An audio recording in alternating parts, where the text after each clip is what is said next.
Olá amigos, aqui é o professor Inácio Dantas, dando prosseguimento às nossas aulas. Hoje na aula 32 nós vamos falar sobre os índices tradicionais de liquidez. Liquidez imediata, liquidez corrente, liquidez seca e liquidez geral. Todo esse material de estudo, pessoal, faz parte aí do meu livro de análise das demonstrações contábeis que você encontra no portal agbooks.com.br. Eu vou deixar aí nos comentários aí embaixo, caso você queira adquirir o livro, ok? Muito bem, antes de adentrarmos aqui no estudo propriamente dito, vamos falar um pouquinho, gente, o que é um balanço patrimonial, o que é um longo prazo, o que é um curto prazo, um ativo circulante, um passivo circulante. Por quê, pessoal? Eu vejo muita coisa aí em blogs, na internet, o pessoal que não é da área contábil, o pessoal financeiro, interpretando errado os conceitos de curto prazo e de longo prazo, circulante, ativo e circulante passivo na contabilidade. Como eu disse aí, às vezes pessoal que não é afeito aí a parte contábil, e sim a parte financeira. Olha, aqui nós temos um balanço patrimonial, uma empresa fictícia, empresa alfa. Nós temos aqui ativo total, ativo circulante. Então nós temos aqui todas as contas do ativo circulante. Eu vou falar rapidamente sobre cada uma delas. Olha, você tem caixa e equivalentes de caixa. O que é isso? Caixa e bancos, conta movimento. Você tem aqui aplicações financeiras, no caso aqui está zero. Você tem contas a receber e clientes. Qual a diferença, pessoal? Normalmente as empresas, quando ela tem recebíveis à venda, por exemplo, de ativos imobilizados, ela não coloca junto com clientes. Por quê? Porque clientes são operações com o objetivo, que é a finalidade da empresa, que é a venda, aí dos seus produtos ou das suas mercadorias. Então no contas a receber ela põe, como eu disse, aí venda de ativos imobilizados, por exemplo. Outras contas a receber, estoques, ativos biológicos, que não teve nada, tributos a recuperar, que pode ser ICMS, PIS, COFINS, CPI, etc. Despesas antecipadas, alguma despesa que ela já antecipou, que alguma empresa vai fazer aí no seu estabelecimento, uma pintura, por exemplo, uma reforma. Outros ativos circulantes, também zerado aqui. Agora nós temos aqui embaixo ativo não circulante, e subdividindo aqui o ativo realizável de longo prazo. Então eu vou explicar na sequência, pessoal, o que é um realizável de longo prazo. Vamos aqui aplicar o que diz a legislação e não o que diz que a gente lê por aí. Atenção, tá? Investimentos, tá? No caso aqui não teve nada. Imobilizado e o intangível, que são marcas, patentes, softwares, direitos autorais, etc. Ok? Do lado aqui do passivo e patrimônio líquido, eu tenho o passivo total, o passivo circulante. Abrindo as contas aqui, eu tenho obrigações sociais e trabalhistas. O que é isso? FGTS e INSS, basicamente. Os fornecedores, obrigações fiscais, os impostos a recolher, os empréstimos e financiamentos. É de longo prazo ou de curto prazo aqui, pessoal? É de curto prazo. Como é que eu sei? Porque se fosse de longo prazo, estaria dentro do passivo não circulante, ok? E também teria uma cláusula aqui, escrita aqui, longo prazo. Outras obrigações, provisões. Então a empresa está fazendo alguma provisão para o pagamento de algum débito, aí uma reclamação transitada em julgado, por exemplo. Não confundir provisões com reservas, pessoal. Provisões você faz no passivo, reserva você faz aqui dentro do patrimônio líquido.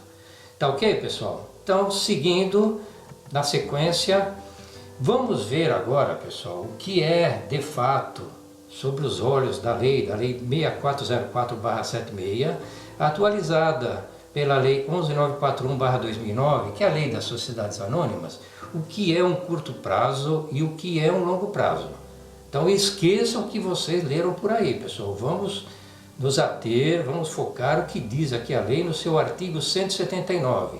As contas serão classificadas do seguinte modo: no ativo circulante, as disponibilidades, os direitos realizáveis do curso do exercício social subsequente e as aplicações de recursos em despesas do exercício seguinte.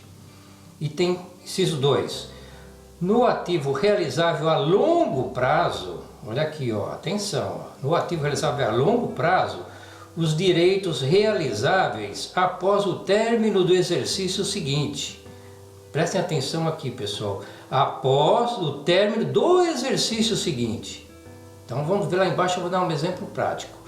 Assim como os derivados de vendas, adiantamentos ou empréstimos a sociedades coligadas ou controladas, artigo 243, empréstimos a diretores, acionistas ou participantes do lucro da companhia que não constituírem negócios usuais na exploração do objeto da companhia.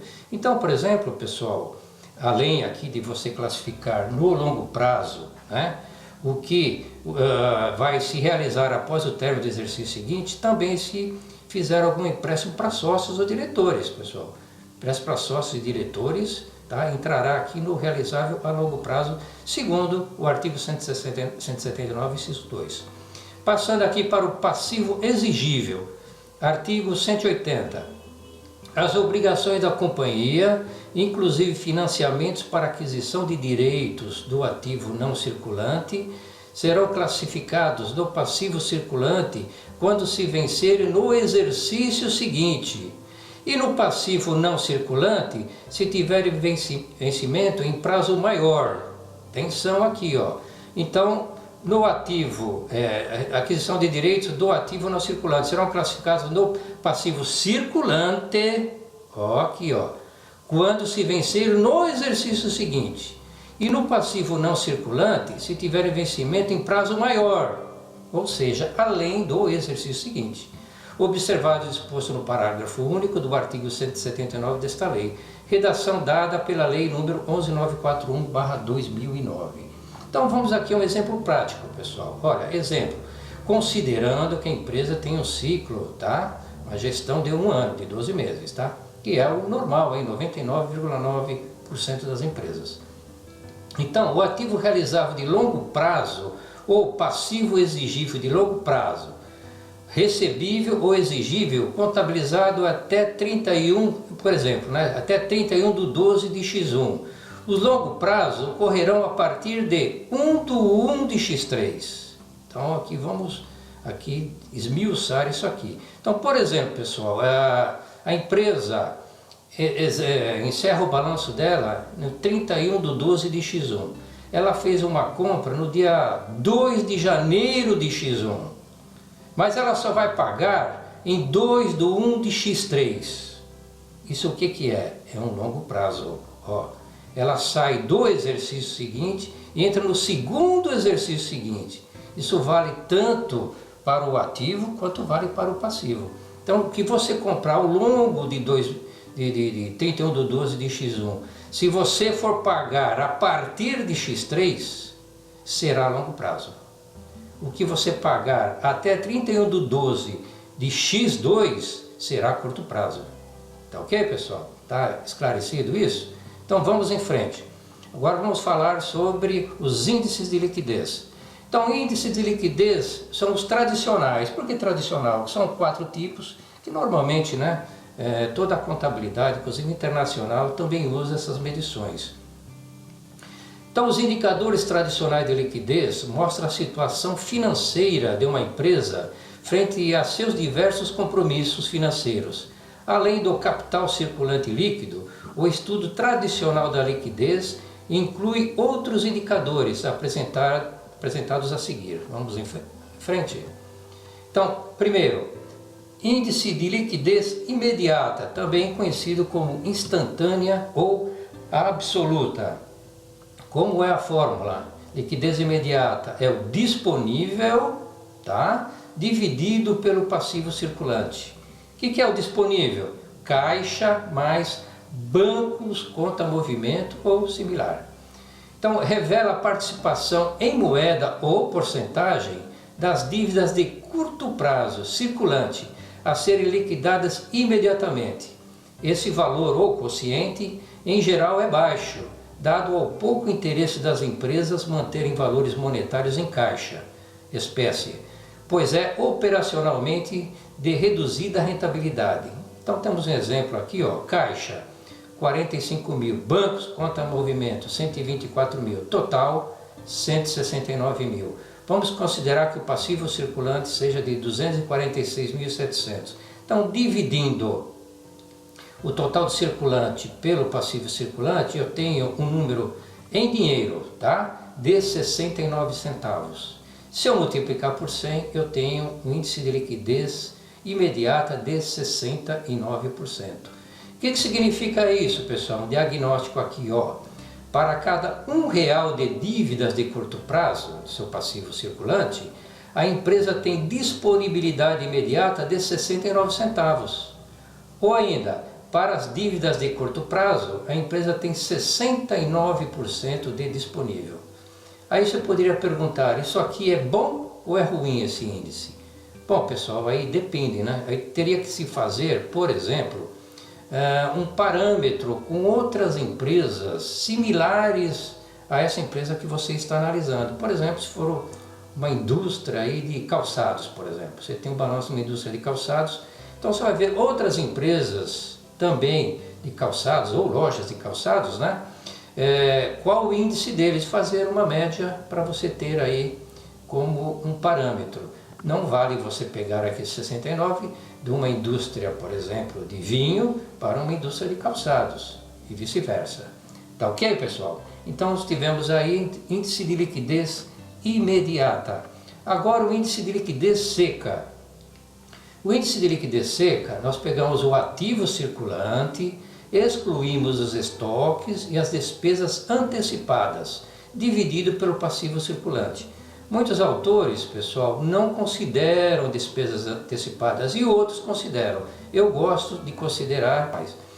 Então, o quociente demonstra o valor ou a porcentagem das dívidas a curto prazo em condições de serem saldadas mediante a utilização de itens monetários de maior liquidez do ativo circulante. Como definido na fórmula, são excluídos os estoques e as despesas antecipadas.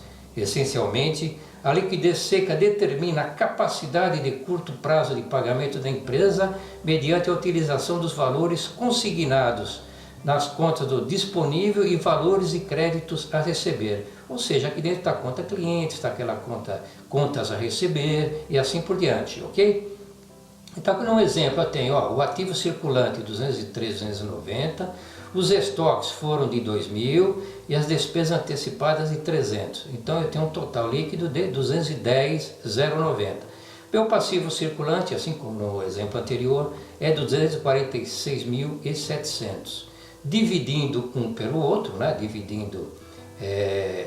No caso aqui, o ativo circulante menos estoque menos despesas antecipadas, que é 210.090 por 246.700, eu tenho em dinheiro 85 centavos. Se multiplicar por 100, eu tenho um índice de 85%. Diagnóstico. Para cada R$1 das dívidas de curto prazo, ou seja, meu passivo circulante, né? A empresa tem uma liquidez seca de 85 centavos. Ou, em outra análise, a empresa tem 85% de liquidez seca para pagar suas dívidas de curto prazo. Tá ok? Então, seguindo, agora, índice de liquidez corrente. Índice de liquidez corrente, eu divido o meu ativo circulante pelo passivo circulante. A liquidez corrente indica o quanto existe de ativo circulante para cada real de dívida de curto prazo, ou quanto percentualmente de ativo circulante existe para cobrir o passivo circulante. Então, vamos montar aqui um ativo circulante, pessoal. Eu tenho caixa 45 mil, bancos, conta movimento 124 mil, clientes 32.650, contas a receber 8.440, estoques 2.000, despesas antecipadas 300. Total do meu ativo circulante 212.390. Total do meu passivo circulante 246.700. Na divisão aqui, tá? Eu tenho que minha liquidez corrente em reais é de 86 centavos. Multiplicando por 100, eu tenho 86%. Diagnóstico. Para cada R$1 de dívidas do seu passivo circulante, a empresa tem 86 centavos em seu ativo circulante. Ou, em outras palavras, em percentuais ela tem 86% do seu ativo circulante para saldar suas dívidas de curto prazo, o passivo circulante. Pessoal, aqui tem algo aqui, deve se atentar e pôr uma lupa aqui de análise. Qual seria? Pessoal, no índice de liquidez corrente, o ideal é que este número aqui seja igual ou maior que 1. Por quê, pessoal? Vocês estão vendo aqui que o passivo circulante está maior do que o ativo circulante. Isto não é bom para a empresa. Significa que ela tem mais compromissos a pagar do que efetivamente ela tem poder em caixa e direitos a receber. Então, em algum momento do seu processo de gestão, ela pode ser estrangulada pelo fator financeiro. Nós vamos ver mais à frente, aí eu vou detalhar isso um pouco mais, e é o capital circulante líquido. Prosseguindo, pessoal, agora o índice de liquidez geral. Geral é o ativo circulante mais o ativo realizável a longo prazo, dividido pelo passivo circulante mais exigível de longo prazo. Esse indicador revela a liquidez tanto a curto como a longo prazo de cada R$1 de dívidas que a empresa mantém, o quanto existe de direitos e haveres no ativo circulante e no realizável a longo prazo. A liquidez geral é utilizada também como uma medida de segurança financeira da empresa a longo prazo, revelando sua capacidade de saldar todos os seus compromissos. Então, no exemplo aqui eu tenho ativo circulante 212.390, meu realizável a longo prazo 83.500, meu total 295.890. Passivo circulante 246.700, exigível de longo prazo 15.000, total 261.700. Dividindo um pelo outro, eu tenho que minha relação de índice de liquidez é de R$1,13. Ou, se multiplicar por 100, eu tenho 113%. Então, agora eu tenho aqui o diagnóstico.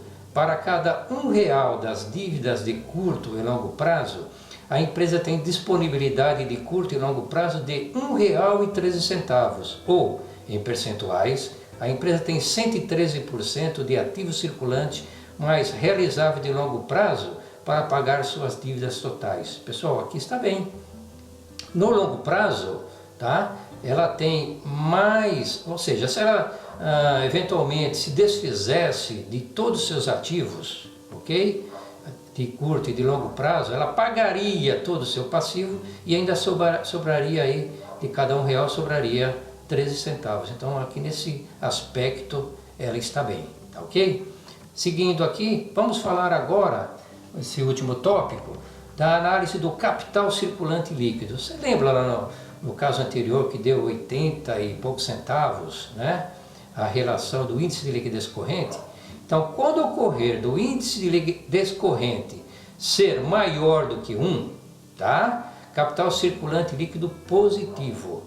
Se o índice de liquidez corrente for igual a 1, ou seja, o ativo circulante é igualzinho ao passivo circulante, eu tenho um capital circulante líquido nulo.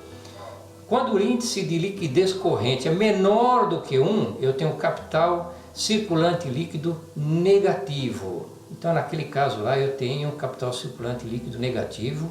Não é bom, a empresa tem que se readequar, tá? O que ela pode fazer para aumentar o ativo circulante dela, ou o capital circulante dela? Ela pode vender, por exemplo, algum ativo, tá certo? Ou fazer algum empréstimo de longo prazo, por exemplo. Ou ainda, algum sócio novo entrar com dinheiro na empresa, ok? Para aumentar o seu patrimônio líquido e aí gerando mais caixa. Ou os próprios sócios, né? Aumentarem o seu capital também para gerar mais caixa e deixar esse número aqui acima de 1. Análise do CCL. Quanto maior a liquidez corrente, mais alta se apresenta a capacidade da empresa em financiar suas atividades de capital de giro. O ideal é que esse número seja maior do que 1. Ok, pessoal? Aqui fechando a nossa aula 32, quero dizer para vocês o seguinte, que todo esse material que foi apresentado aqui faz parte deste livro, tá ok? Faz parte deste livro. Análise das demonstrações contábeis, pessoal, tem muita coisa boa aqui. Vale a pena você adquirir o livro e dar uma estudada, você que quer aí se aperfeiçoar mais, aumentar os seus conhecimentos, ou de repente, né, você quer aprender.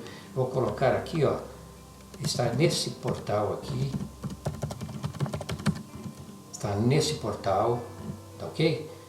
Aí você pode encontrar, tá? agbooks.com.br, você encontra este livro, tá? Então tenho aí ensino sobre análise horizontal, análise vertical, EBITDA, ROI, ROA, enfim, uma série de análises que você pode lançar mão para, como eu disse, aí, ampliar os seus conhecimentos. Tá ok, pessoal? Então é isso que eu tinha a passar para vocês. Se vocês gostaram, deixa aí o seu joinha, clique aí no positivo, compartilhe, comente com os amigos aí para acessar o canal aí no YouTube e principalmente se inscrevam, tá? Se inscrevendo você recebe aí o aviso de novas aulas, né? Novo material que eu vou postando para vocês. Então, muito obrigado e até uma próxima.